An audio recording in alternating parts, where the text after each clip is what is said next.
server. Well, Steph, welcome to the ODAAT Chat podcast. Thank you for having me. I'm so happy that you're here. We're going to be talking about sex and love addiction. Yay! Yes.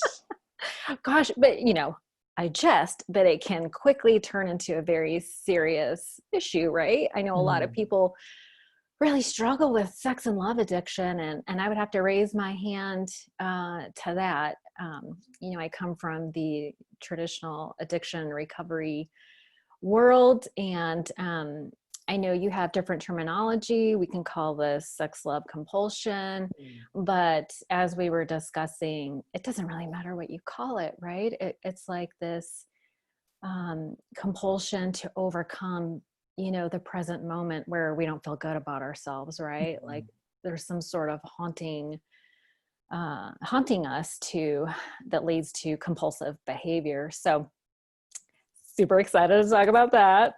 But I thought maybe we would just start by getting to know you a little bit. Like maybe you could share with me like where you grew up and what your family of origin was like.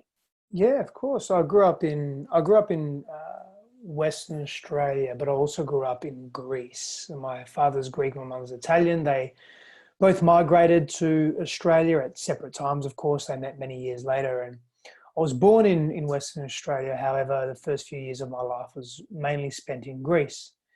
My father he really wanted to bring the family there, and my mum wanted to go there as well and just try and make it work. I'm the eldest of two brothers, and so we came back and when I was about 5, and so my first language was Greek, and come back I had to go to pre-language and learn how to speak English properly. And that was challenging as well, as I really miss my family, my cousins and my uncles, my extended family that I'm very, very close with, and still am very close with them. And just being in Australia I just felt awkward. I felt out of place. And so I think I made a lot of my life mean that I'm out of place a great deal. It's interesting, the experiences that we have and the interpretations and meanings that we layer over them really create much of the experiences and the relationships and the types of relationships that we have. And not only relationships to other people, but relationships to things and ideas in ourselves, right?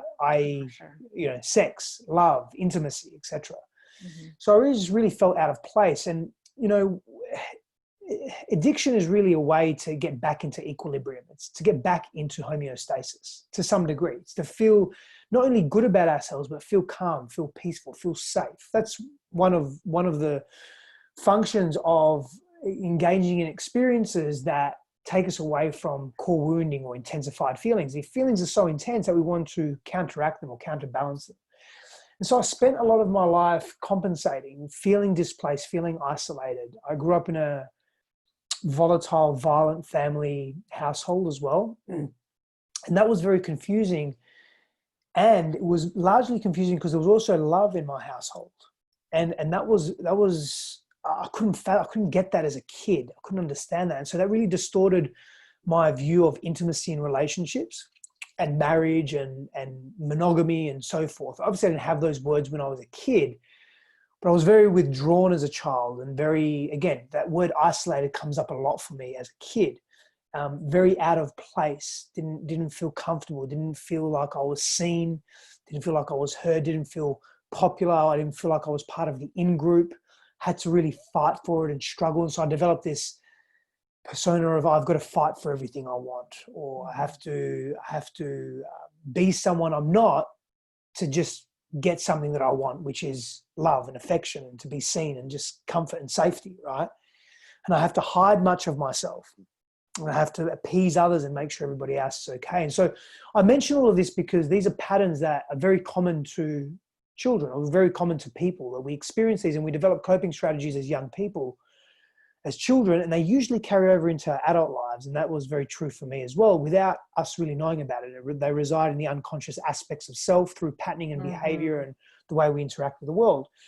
And so I just wore masks in my relationships. And, I discovered pornography I didn't discover pornography too early. Kids were having sex at my school when I was 10 years old.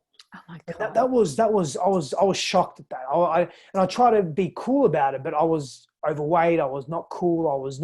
I didn't understand that. But 10 years old that was a big shock for me. And that really made me feel very uncomfortable. I didn't kiss a girl till I was 12.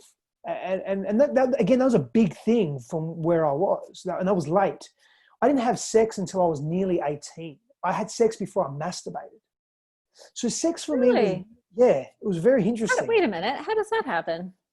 I just didn't masturbate. Did you? And I watched porn, and I was exposed to pornography, but I just never masturbated to it. Really? Okay, that's really interesting. Yeah, and I mean, not to divulge too much information. I don't know how much information you want me to divulge, but say it all. So, I would be erect, but I wouldn't masturbate. So I was exposed to pornography probably at the age of maybe 13, 14. So again, not super. Not super. Yeah. And it was just by my friends and their older brothers. Okay. And they would put the pornography on, 70s porn and 80s porn, and it was. Oh, so this is pre-internet.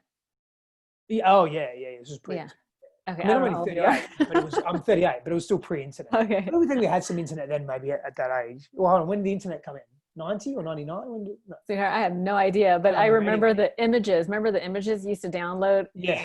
Be very hard to get like all excited over an hour. I think we had internet, but it was mainly VHS, right? Videotape.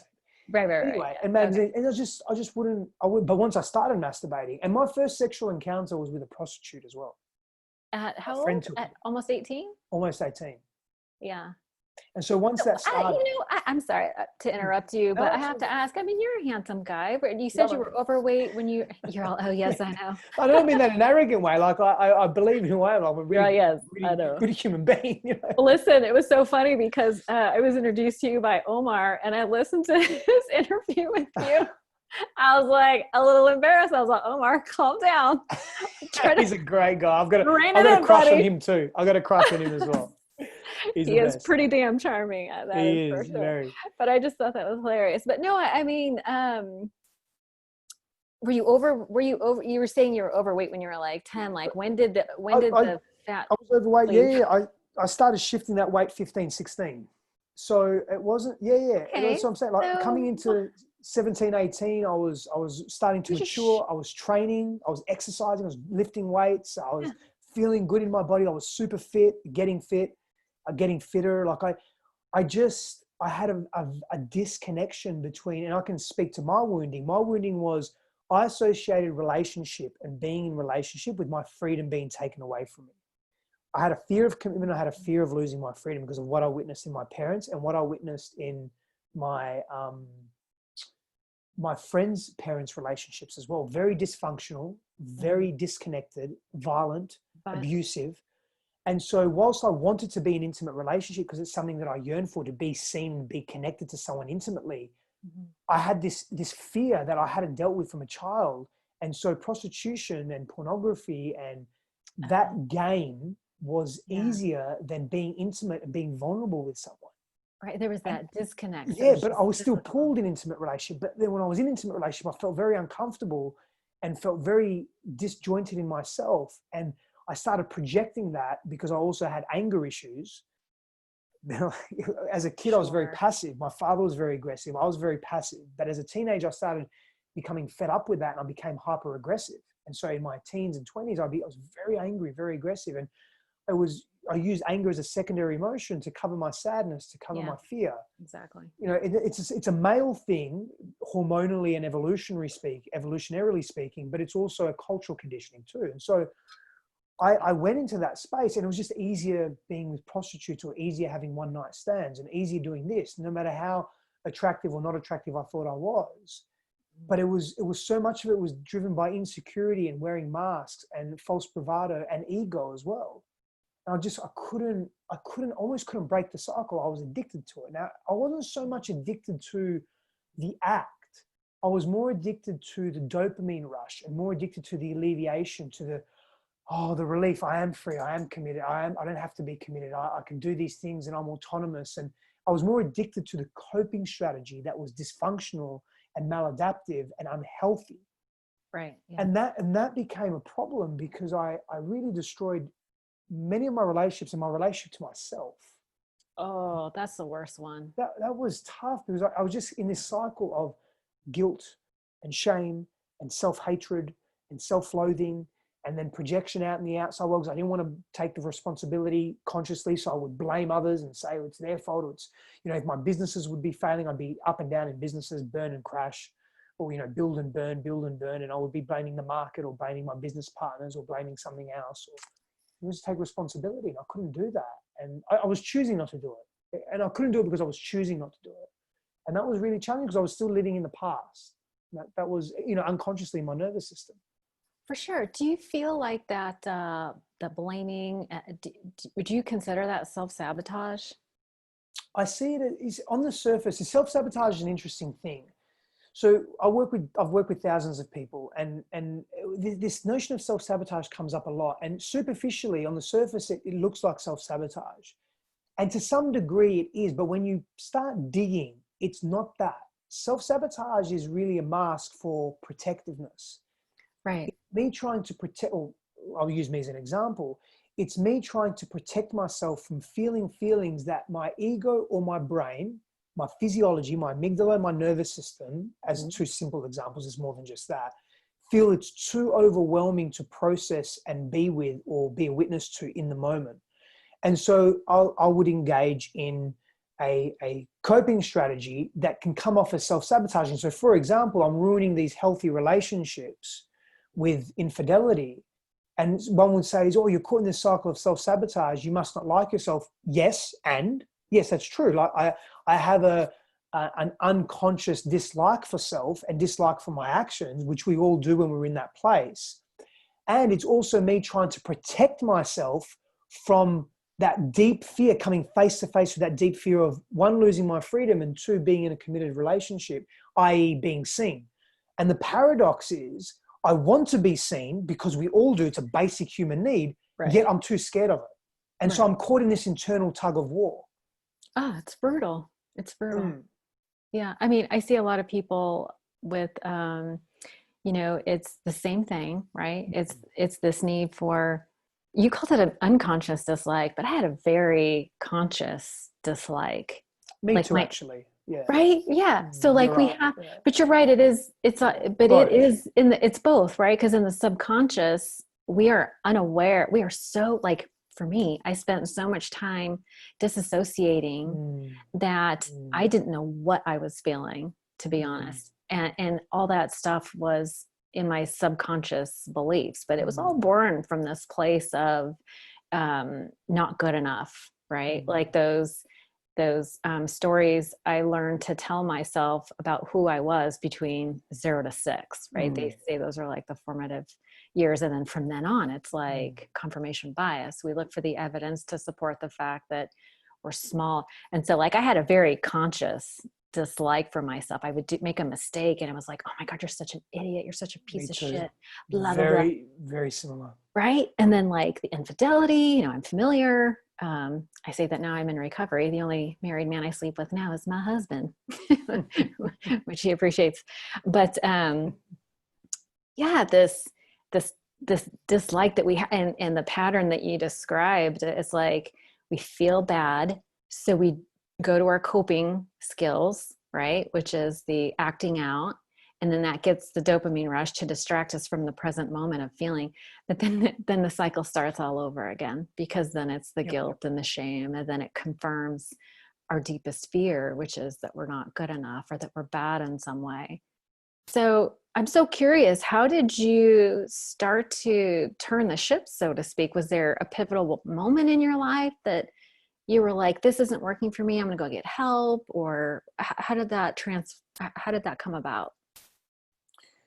For me, and I think it's true of where we are, where our global collective consciousness is, unfortunately, or fortunately, depending on what perspective you take, we don't really learn through, oh, I probably shouldn't do that because it's not great for me. Right. I'll avoid that and I'll engage in healthier behavior. We often have to hit rock bottom. And I think it's evident too. I mean, you look at what's happening in the world today, right? Look at with COVID-19 and look at have we really learned anything? I don't want to get into that discussion because that's not what this podcast is, unless you want to, of course. But Not really. no, and I don't really want to get into it either. I'm a bit tired of the conversation, but I use it as an example. You look at every war that we've had, like we're still fucking not learning. Right. So, oh, well, I've got nuclear missiles. Great. We have the power to blow up a planet. You do realize that the planet that you're living on, your quote unquote enemy is living on, and you want to blow them up. You know that Chernobyl, in Japan, all of these examples where there's a nuclear fallout, it's actually going to damage you and your brethren and your family and your grandchildren, your generations to come. So people are fucking stupid. And this is the collective consciousness that we're occupying, right? And so I was in that space where I was very ignorant to my actions because I was caught in the habitual loop of the pattern of dopamine high, dopamine crash, dopamine high, dopamine crash at a simplistic hormonal level, right? Sure. But I was also really scared. And so for me, I didn't make changes until I literally hit rock bottom. And I often say my face and my testicles were just scraped across rock bottom multiple times. That's terrible. Very terrible. Until I actually said, okay, I'm done. I really need to make some shifts, or I need to continue doing what I'm doing, but I'm probably not going to end up alive or in a very healthy place. And what the tangible catalyst for that was, the woman that I was with, my partner at the time, found out that I was unfaithful to a very, very deep degree. And that brought up a great deal of shame. It was the first time that I'd been, caught. It was the first time that transpired in my life. And it was just very overwhelming and very shock factor. That's what I'm getting at. I think the collective consciousness is we don't really learn until we have, boom, big shock factors. Mm-hmm. And it was then in that shock factor that I started to evaluate who I was being, what I was feeling, what I wasn't addressing, what I was ignoring, childhood wounds and pains that had come up. I'd suppressed a lot of my childhood, and we do that. The memory is good at doing that when we have traumatic experiences, yet it still resides in us at a cellular level in our unconscious being, and it still drives much of our behaviors without us knowing. So I sought help, I sought support, I went really deep. I'm an all or nothing person, I have that personality. Totally relates. Most addicts do, or people that are compulsive do. Yeah. And so I went all in, like I really went all in, and, spent years, made many sacrifices along the way. And I don't say that to play a victim or for anyone to throw a pity party for me. What do you mean you made sacrifices? I lost friends. I lost part of my identity. I stopped my businesses. I nearly went bankrupt. I went into massive debt, did everything I could to get support, and you've got to pay for that support. In the world that we live in, and not all of it, but a lot of it, and professional support. And I really went deep.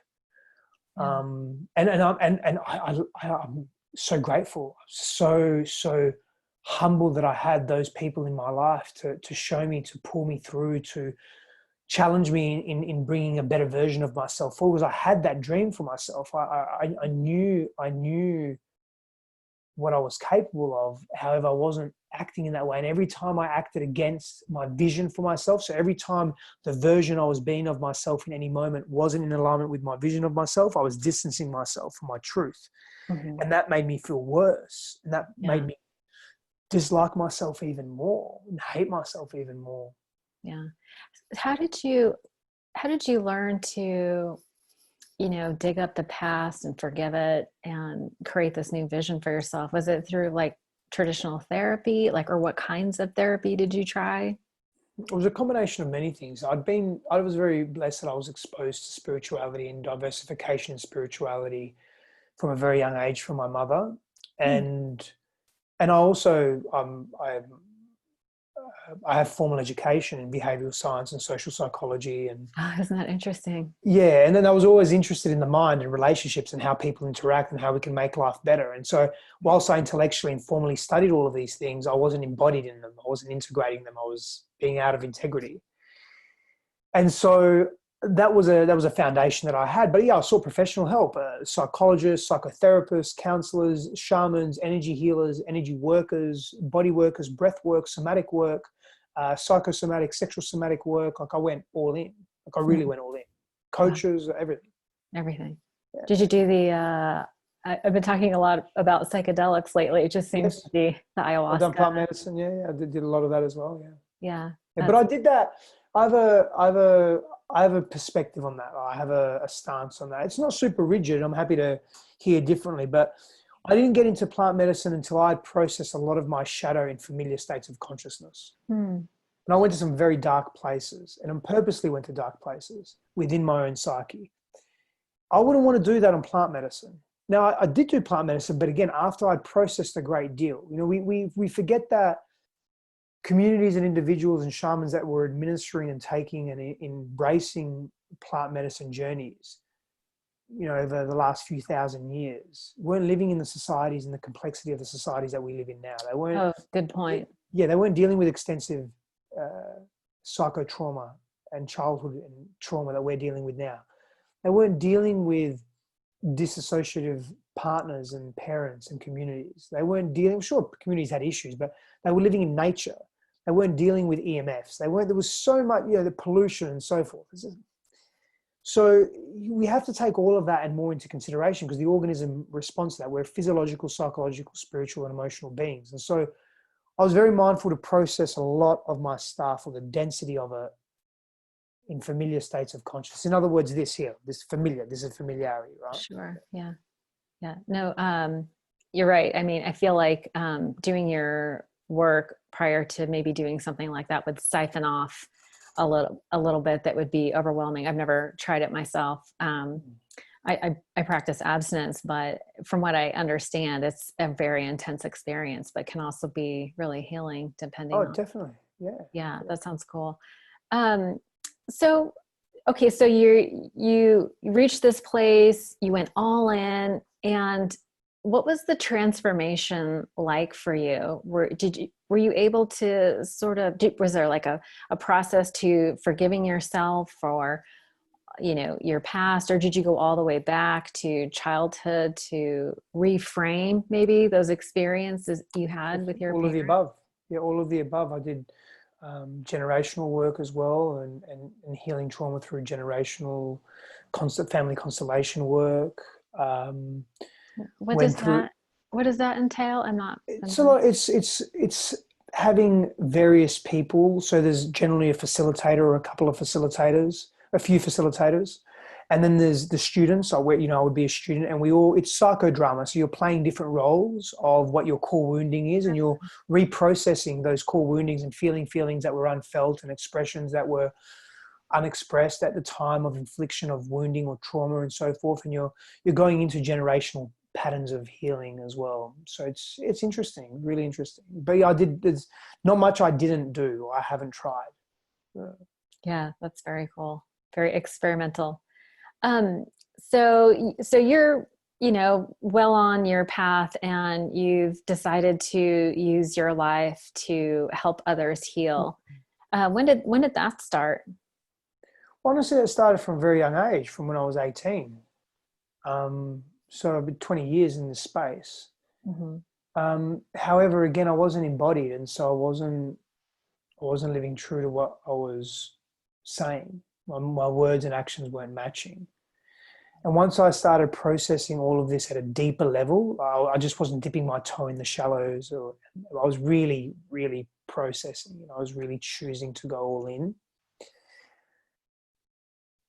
That's when I was able to serve at a deeper level. It's about 6-7 years ago. Okay, 6-7 years ago. And so I noticed, so you have a lot of different ways to help people. What are some of the programs, or maybe what are some of the programs that you have that you invite students to take? Yeah, so it depends on what your needs are. We have my wife and I have an amazing program coming up. Virtual. It's a virtual inner child workshop, healing your inner child. Yeah, That's where yeah. it's It's at. where it's at. It's where it's at. I I'm feel excited like about that. that. Yeah, I want to hear more. I feel Mm, like you know, my life's work is about helping people raise their self-esteem, right? It's love like, that. yeah, family of origin stuff is fascinating. Inner child stuff is amazing, because I feel like that's where it all begins, right? Mm, And then it's, you know, like you said, like some of us develop, you know, unhealthy coping skills that bring us to mm. rock bottom. But it's almost like, it's like we break wide open, and that's the good news, right? Because when things fall apart, it's often they can come back together in a healthier way, right? Yeah. But yeah, so what is your class about? Yeah, so we start, I think it's 6th, 7th, 8th of June. So yeah, we're excited. It's Love Amplified, Healing Your Inner Child. It's a 3-day virtual workshop. Really it's about, and we spoke to this a little earlier, you and I, grown-ups, we call ourselves grown-ups, but we're not really adults. Like chronologically, we've aged, right? I don't know what the hell we are. I don't know what we are either. I don't know. The truth is, unless we heal those wounds from our childhood, growing into our full potential as adults, it's very challenging, to say the least. And the hurt that we experience as children, it stays with us as adults, and it dictates, it drives much of our addictions and our compulsions and our patterns of behavior that are in avoidance of feeling these core feelings. So we develop these coping strategies, and we develop these protective mechanisms, these self-sabotage strategies as well, to keep us acting out in that way. And we're just repeating the same hurt unless we heal it and resolve it. And so this inner child workshop is a way to get through all that. People that feel rejected, that have financial issues, that have anxiety, that in addictions, codependency, relying on others to make themselves feel safe or happy, eating disorders, weight and health issues, like cycling toxic and abusive relationships, different name, different face, depression, lack of intimate connections, all of this, intimacy issues, difficulty trusting people. A lot of this not a lot of it, all of it, controlling your environment, trying to control everything in your life, people pleasing, not feeling enough, self-worth issues. These come from not dealing with our inner child stuff, the experiences that we had as children that were really painful. And so we work through all that. We provide very, very real life, real time strategies to help process and connect with the inner child, to identify the exact ways that inner child, or that aspect, that fragment of your psyche is screaming for attention.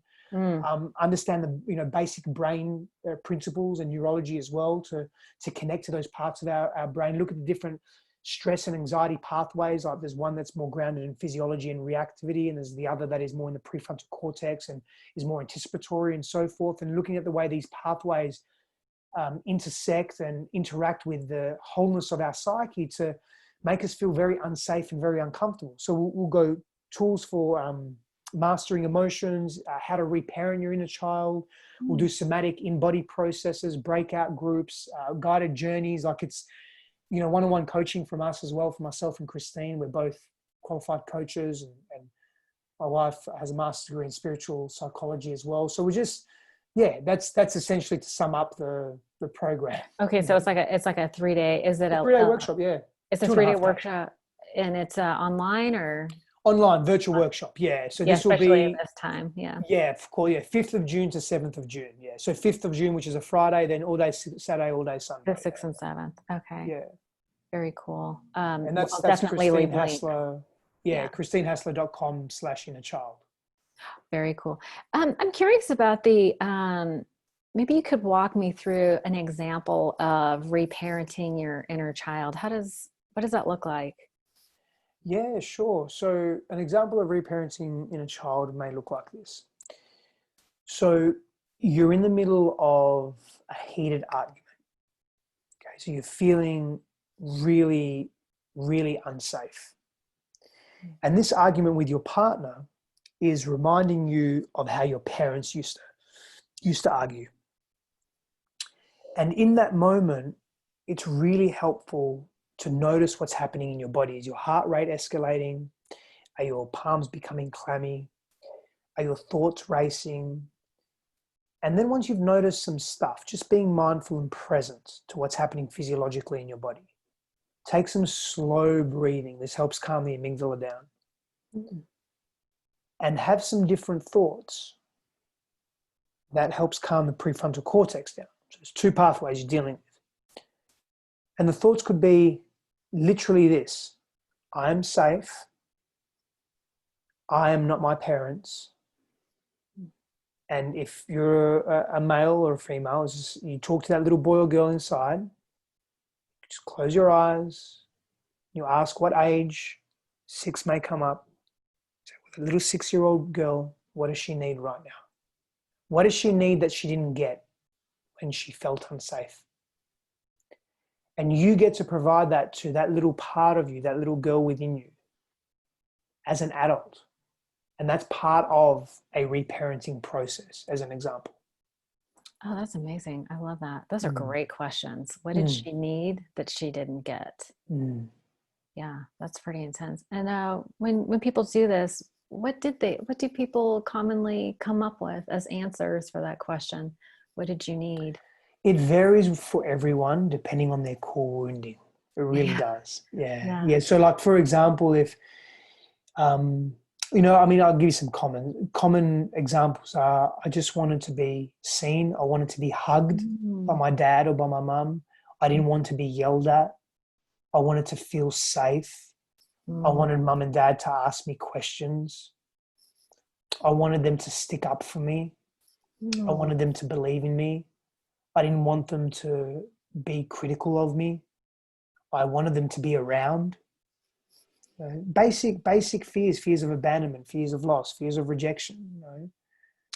Oh, that's really interesting. Be around. I mean, I see a lot of women who, I work with a lot of women who have that abandonment, like they choose emotionally unavailable men. Yes, I'm literally in the process of writing a book on that.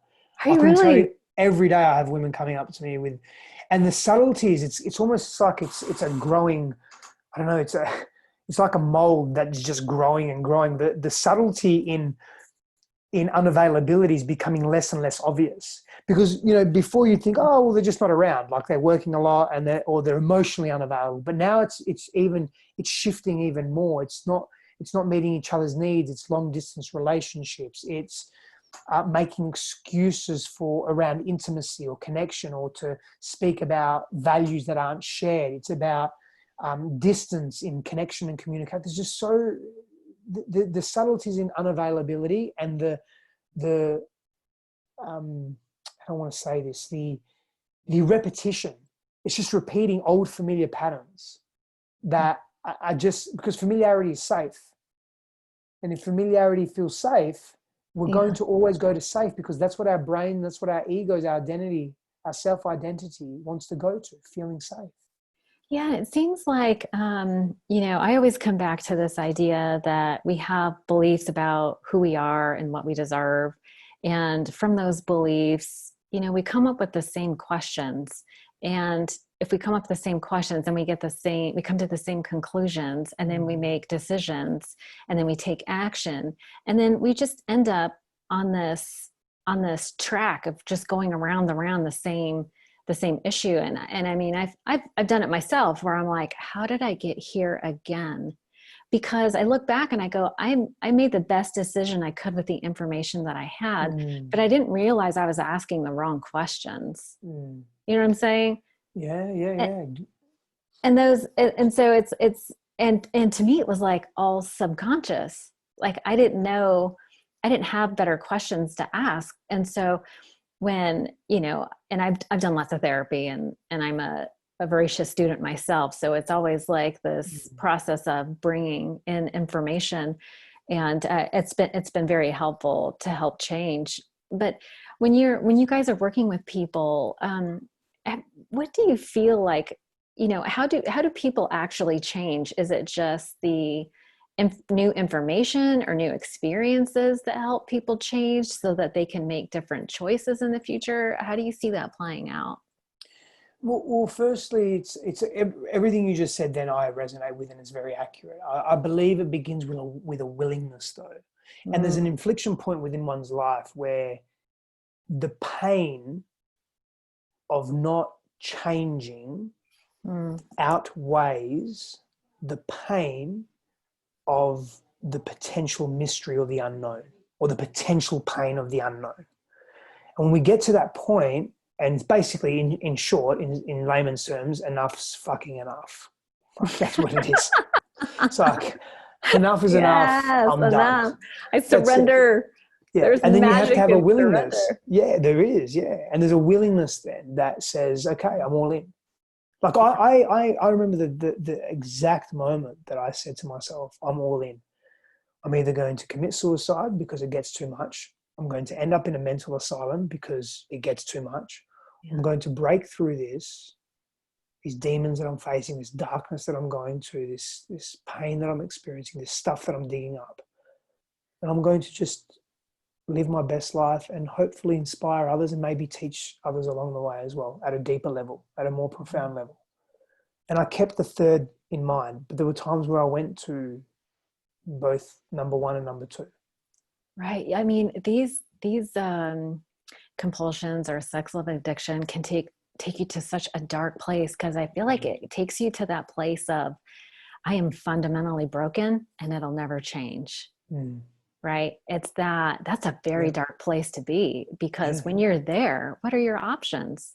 Yeah. And the only way, well, there's not, the options are keep doing what you're doing. The only way to actually feel some level of wholeness, because that's what we're all pursuing. And again, homeostasis, the only way to feel that is through other people. So we seek the validation outside of ourselves. You know, whether it's being with, for me, it was being with as many women as I could be, but with attractive women, or with just whatever it was, whatever it was, being validated, it was being appreciated by strangers that emotionally meant nothing to me, yet it was spiking that feeling of, I feel good about myself and I'm deriving this from someone else. And that would wear off. And then guess what? I'd need more of that. So where would I go to? Well, I have a familiarity. That's a safe place. I'll just keep going there. Yeah. Because I don't have to be exposed. It feels like I'm being intimate, but I'm not. It's a confusion. It's a fallacy. Yeah. Just keep going back to that because it feels so good superficially. Yeah. It's a moment of relief from that dark and then place. those moments, it's like gateway drugs, you know, those moments needed more and more. Yeah. Faster and faster, deeper and sure. deeper. So this work that you've been doing, it sounds like, you know, when you address that stuff, you finally give it the attention that it needs and it starts to resolve. What are some of the ways that you help people instill positive beliefs about themselves? Is it through things like affirmation, or is it simply by letting go of those negative experiences, whether it's physiological or whatever? Is it just by letting go that the good comes in, or do you actively feel like you have to replace it with like a sufficient substitute? Depends on the individual. Usually people that carry addictions, it's very difficult to just, so say take someone that's smoking and they smoke a packet a day and you just say to them, okay, stop smoking. Just no more cigarettes, just cold turkey, just stop. It's very difficult because the psyche feels like it's losing because it's literally lost a pattern, a habit, a practice, a crux, a go-to, a feel-good. So often it's good to replace one behavior with another healthier behavior, or introduce a healthier behavior that slowly replaces a negative or unhealthy, unsustainable pattern of behavior, whatever that may be. But it really varies for everyone. Everyone's different. And so I use many different tools. I'm qualified in different areas in different ways. However, one thing I will say is what's fundamental and supportive to all of that is really just seeing, acknowledging, appreciating and respecting people and holding a space and a safe environment for them to just be themselves without judgment. That's really the foundation for a lot of what I do, is just witnessing people. Of course, I don't just sit across from them, or whether it's Zoom or in person, just look at them. I'm not talking about that, although sometimes we do that where there's just silence, and stillness and silence is great power in that. Right. But it really does begin with creating a safe place and just seeing people in a non-judgmental way. And I think what I've learned in my life, I was very judgmental, and I got a lot of that from my environment, and I didn't change it until not that long ago, really. And I mean, it's human to be judgmental. The brain discerns and compartmentalizes, and that's a form of judgment. But I'm talking about just harsh judgment. If someone disagreed with me, if someone wasn't in line with my values, if someone said something I didn't like, I'd attack them personally. I'd emotionally abuse them. Like, I was just really very threatened all the time. My amygdala was very hyperactive, and it still is sometimes. Like, I just, you know, that's PTSD. That's trauma. Like, you got to work through that, and every moment's an opportunity to work through that. but I was very, very judgmental, and I was just so judgmental upon myself. And I really feel that people that experience things like that, like being very judgmental, having been that myself, when people present to me with something, they're so shameful, have so much shame with what they've done and who they've been. Mm-hmm. I look at them most of the time, I just say, oh, I don't want to tell you what I've done. I don't want to tell you who I've been. And that actually diffuses, I usually say that. And that For sure. diffuses, it makes them feel, oh, okay, so Yeah. I'm normal. Yeah. I'm not alone, I'm at not least. alone. I'm not Yeah. alone. Because that people feel alone. Oh, It's horrible. that's I'm sure for you sure. felt it. Oh, for sure. Yeah, it's that feeling of I'm alone and I'll never be different, Yeah. or just bad, just feeling bad, Yeah. like I'm a bad Yeah. person. Yeah. But it's like it sounds like you hold a space of empathy. And I was just listening to a talk by Brene Brown, and she was like, empathy is the antidote to shame. And Yeah. that made so much sense to me. And first we need to receive love and compassion and empathy from someone else. As it's just you demonstrating that empathy, it allows me to give it to myself. Yes. Right. Yes. So, I mean, if you can do it for me, then I can do it for me. But it's almost like you need like a little infusion first before you can start on the way of maybe I'm not so bad, or maybe this is just part of my human nature, or maybe this was me acting out of a place from brokenness or hurt, and that doesn't deserve condemnation. It deserves empathy. Yeah, it's a whole different way of looking at it, right? Very much so. I had one of my counselors during that time that I mentioned, that was the catalyst for my transformation. I divulged everything to her. I went deep with her in terms of truth telling, more so than I ever have done before. And she was she's still alive, is a very wise woman, very educated, very wise. The greatest thing that she did for me was meet me with non-judgment and empathy. Beautiful woman, beautiful human being. She was able to diffuse my shame and really crack my heart open and de-armor me in a way that it just didn't happen before. And of course it was because I made the choice to be really honest as well and be very vulnerable and open. And she just provided a very safe place to do that. And that's the power of the feminine too. It's a really beautiful gift. Yeah, it sounds like you were really ready too. It was like a combination of things all coming together to a focal point where you were like really ready. Yeah. And you drew her in. I was ready. Oh, Yeah. I was ready. Yeah, you got to be ready. Just never happens until you are, I suppose. Yeah. Here you are, you're 38 years old. You have built this beautiful life with your wife, and you and your wife have dedicated your lives to helping others. And, I would imagine your self-esteem is at an all-time high. Looking back at that 18-year-old boy, what would you say to him now, knowing what you know now? Just believe in so many things, honestly, but just I know. believe in yourself. Believe in yourself at a deeper level. But I did at that time. I took risks. I traveled the world. I got a one-way ticket to Europe. I just put myself on. I printed out my resume, and I was working on cruise ships. And I didn't have any of that planned. I just went. I did a lot of things as a young man, but it was still masked. That was I couldn't see myself. I couldn't see my worth. I really couldn't. Mm-hmm. So I would say that, just believe in yourself and see your worth. Really see your worth and your value and the gifts that you have. Right. Yeah. No, that's beautiful. It's tough to receive until you're able to let go of the shame. It's been one of my toughest lessons, is receiving. Still is sometimes. Yeah. Yeah. So what do you do today?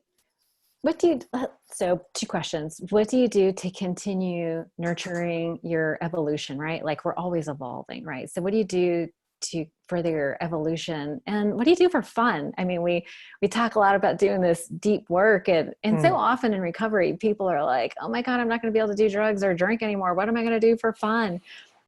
There's like a real fear for some people. I do a lot of things for fun. So I exercise and train. I love that. I saw your hands. You must be doing some kind of... So bad. What are you doing? It's horrible at the moment. Yesterday, it's self-inflicted. It's silly because I need to, my hand care is appalling. I need to look after my hands, and this wouldn't happen. And I'm going tomorrow to get sandpaper from the hardware store and look after my hands and make sure I use my hands a lot. Sandpaper for your hands? Yeah, absolutely. Yeah. What do you do? Well, there's a process, there's a procedure. So hands in hot water. Okay. Really soften the hands, and then literally just sandpaper the calluses and smooth them down, and do that, 2-3 times a week. So if you don't have calluses, then when you're working on bar stuff, they don't tear. Is that the idea? Yeah. Noted. I do not do that. Anyone else? Okay. That's good. Okay. For fun. Yeah. Look, I hope that's not your fun. no. My hands are in agony at the moment. They're in a lot of pain. They look terrible. Very raw skin. Look very bad. So I enjoy watching movies. I love. It's so nostalgic for me, right? It really is. Hollywood. It's just nostalgic. Old movies? You like old movies? Depends how old. I like 80s movies, the 80s and 90s movies. Oh my God, you'd get along great with my husband if it's in the 1900s. They love it.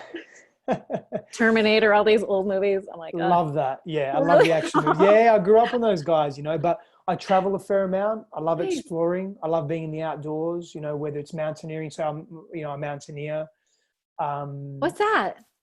Just climbing in the mountains. Just like, is it like hiking, or are you doing it's a bit more than hiking? It's a bit more technical. Yeah, mountaineering is more technical. Yeah.